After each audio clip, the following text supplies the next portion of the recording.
Hello everyone, welcome here. Myself Sekhar Metla and I am here you to explain Fullstack development as a prompt engineer. So what should I know before initiating and starting prompt engineering course? So learning a step-by-step process with a programming language, all you need to choose which criteria you want to go to initiate a prompt engineering course.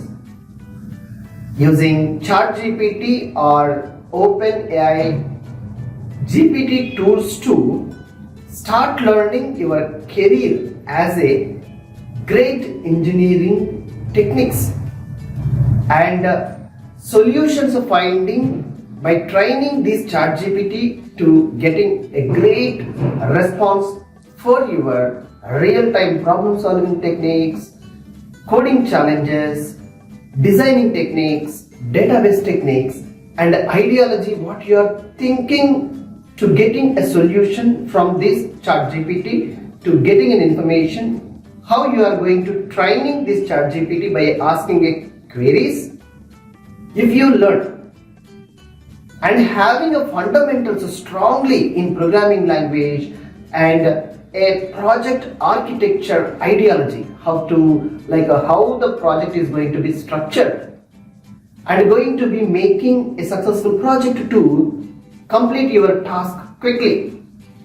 By learning these things, you become a prompt engineer. So want to have a try with the low price challenge for online course? Try below description link, we are putting a great online course with the more expertise is added for this. So have a look into that. Strongly switch your career from anywhere you are and anywhere you are working and want to be switching your career into software industry as a prompt engineer. Want to try more? Try today.